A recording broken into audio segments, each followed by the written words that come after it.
Ассалому алайкум, ҳамватанони азиз, хоҳарон, модарони меҳрубон. Хуш омадед ба канали мо. Умедворам ки ҳамаатон сиҳату саломат ҳастед. Дар влоги имрӯза, дӯстони азиз, ду рӯзи моро ба навор гирифтам. Марҳамат, агар писандатон ояд, то охира тамошо кунед. Ташаккури зиёд барои просмотр ва лайк. тамошобинони азиз, дар ин ҷо барои авқоти бегоҳӣ, яъне ужин оши палов мепазем ва камтарак инро ҳам ба шумо навор кардам. Якчанд маротиба пурсидед ки ман дар деги чанд килоҳа ош мепазам. Айни ҳол ин деги мо 8 килоҳа аст ва биринҷро ҳам вақте ки ош мепазем 1.5 ёки 2 кило медозем. Супро ҳам дар каструли 7-8 литра мепазам. Пурсидагӣ будед дар бораи ҳамин каструл.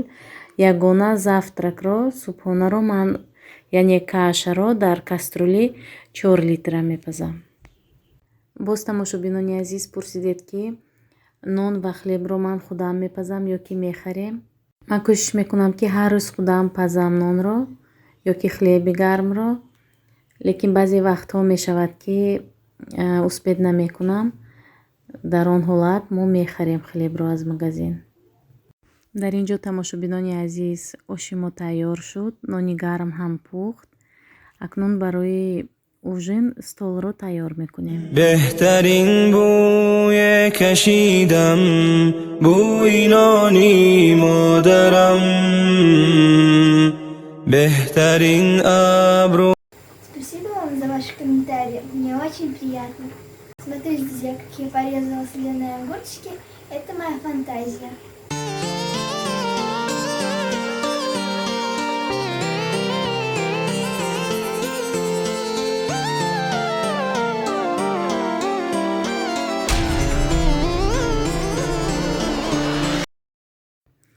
дӯстони азиз, баъди ужин ҳамроҳи Маша ба магазин рафтем, ба гипермаркет Магнит ва хостам ба шумо абзор кунам. дар Магнит барои анамин пастельни бельёи фирмаи Василиса аксияи 69% рафта истодааст ва барои порошок аксия 6 кило тайдро ман бо нархи 449 рубл гирифтам, а пастельни бельёро 999 рубл, 69% аксия, таркибаш 100% пахта. размери пастельни бельё 1.5 метр аст, яъне полуторка мегӯянд. дар Магнит размерҳои калонтарашам буд. 300 рубл фарқ мекард аз ҳамин. ва боз хостам анмин комплекте ки барои Ҳасан Ҳусейн гирифтам нишон диҳам.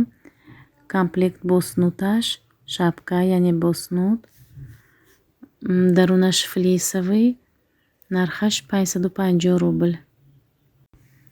то ман аз магазин омадан кӯдако хоб буданд, барои ҳамин дар сарашон пӯшонида нишон надодам. саҳарӣ ҳатман нишон медиҳам. дар ин ҷо барои худам кардиган гирифтам. кардиган он қадар дароз нест. аз магазини Вестфалика гирифтам. остинҳояш дароз аст, дар гребонаш мех дорад. мех сиёмӣ аст. агар хоҳиш кунед метавонед снимат кунед.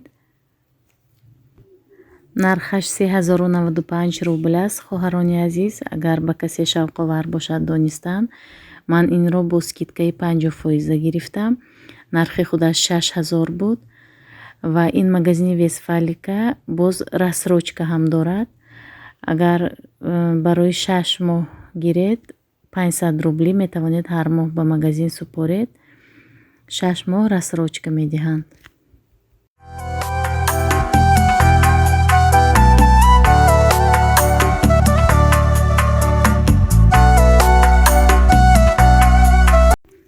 дар ин ҷо Маша аз наздик нишон дода истодааст. духтарони ман бисёр нағз мебинанд дар вақти сёмка ба ман кӯмак карданро. барои ҳамин ҳама вақт ҳастанд бо ман. дар ин ҷо дӯстони азиз, Ҳасан Ҳусейнро ба детсад тайёр карда истодаам. Ҳасан Ҳусейн ва Малика дар як детсад ҳастанд, лекин Малика ҳоло нарафта истодааст аз сабаби он ки тез тез касал мешавад дар детсад. барои ҳамин барои камтар иммунитеташро мустаҳкам кардан дар хона личени карда истодам. ана тамошобинон шапкаҳои навашонро бо снуд пӯшондам.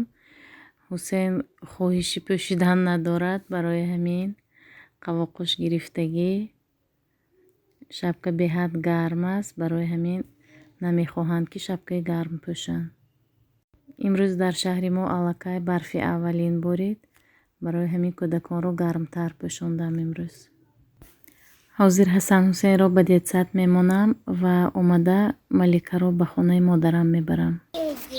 Кто приедет? А Рустам приедет, когда снег закончится. Вот снег выпадет, закончится, и он приедет. Хорошо? А за калиткой будет снег?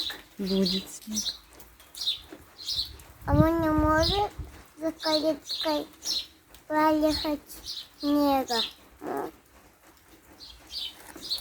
Он может проехать? Он может ехать на снеге? Может. А ты соскучилась по Рустаму? На газельке может? Да. Ты по Рустаму соскучилась? Мама, где его машина? Вот едет. тамошобинони азиз, боз гуфтаниам ки барои Малика ман витамини пикавит медиҳам бо тавсияи педиатр. бисёр ёрдам медиҳад барои иммунитет. тамошобинон дар ин ҷо субҳи рӯзи шанбе аст. кӯдакҳо ҳоло хоб карда истоданд.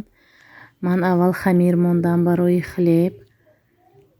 то аз хоб бедор шудани кӯдакон каша мепазем. кашаро имрӯз аз геркулес мепазем ва хлеби гарм мепазем. дар ин ҷо дӯстон, аввал ман ДМБ таймерро мекушоям, мебинам, рӯзҳоро ҳисоб мекунам ва баъд ба худам кофе тайёр мекунам. дар ин ҷо камтар фаҳмонданиам дар бораи ҳамин ДМБ таймер ба онҳое ки ба канали мо нав пайваст шуданд. бачаи калонии ман дар хизмати ҳарбӣ 21 сола аст. дар Дальний Восток хизмат мекунад. аз ҳамин сабаб, чун ҳар модаре ки пазмони дидори фарзандаш ҳаст, ман ҳар рӯз рӯзро ҳисоб мекунам ки чанд рӯз гузашт, чанд рӯз монд, чанд фоизи хизматаш адо шуд. ҳоло бачаи ман 31% хизматашро тамом кардааст, яъне 114 рӯз ва 250 рӯз мондааст.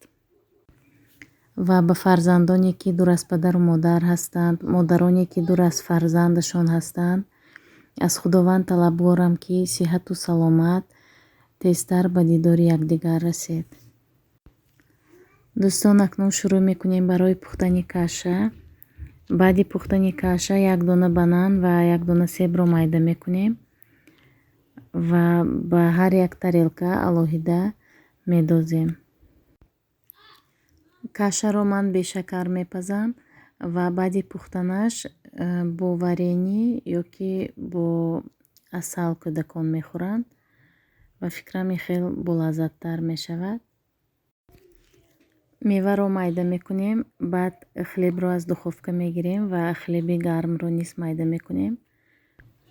ана тамошобинон, хлеби мо ҳам пухт. бисёр хлеб нағз омад, қабатҳояш пухтагӣ. тамошобинони азиз, ҳозир кӯдакон завтрак мекунанд ва баъд мо ба фотосессия меравем ва дар видеоҳои оянда ман ба шумо ҳамаашро дар влог мемонам, расмҳои гирифтагиро. ҳоло бошад то қадри имкон ба шумо навор мекунам. марҳамат, то охира тамошо кунед.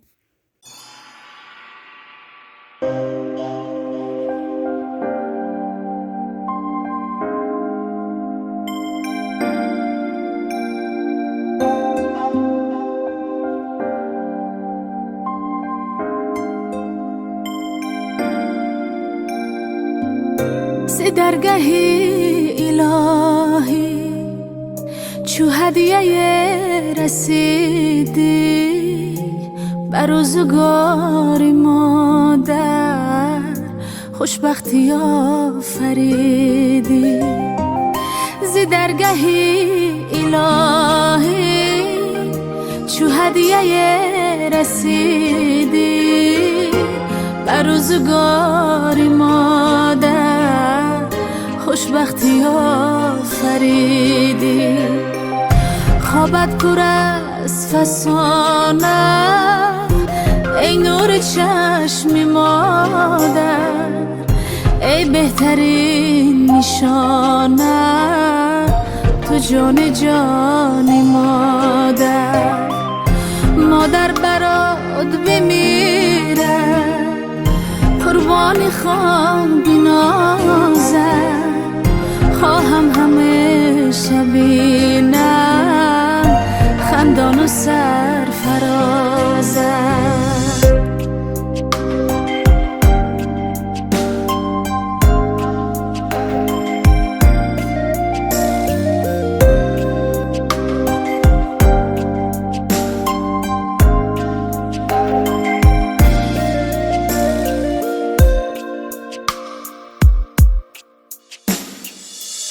من علم سرایم با مهر و غم گساری میبوسمت بسد ناز عطر بهشت داری منی زندگی می هم پاکتر ز ماهی ای کاشکی نبینم داغی تو را الهی ای کاشکی نبینم داغی تو را الهی خوابت پر از فسانه ای نور چشم مادر ای بهترین نشانه تو جانی جانی مادر مادر برات بمیره قربانی خواب بنازه خواهم همیشه بینم خندان و سرفرازه خواهم همیشه بینم خندان و سرفرازه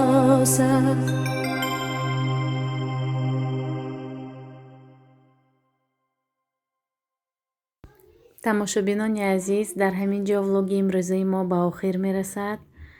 ҳамеша тансиҳату хонаобод бошед, дар паноҳи худованди меҳрубон бошед. ташаккури зиёд барои комментарияҳои хубатон, барои суханҳои некатон, барои лайкҳоятон. дар амони худо бошед.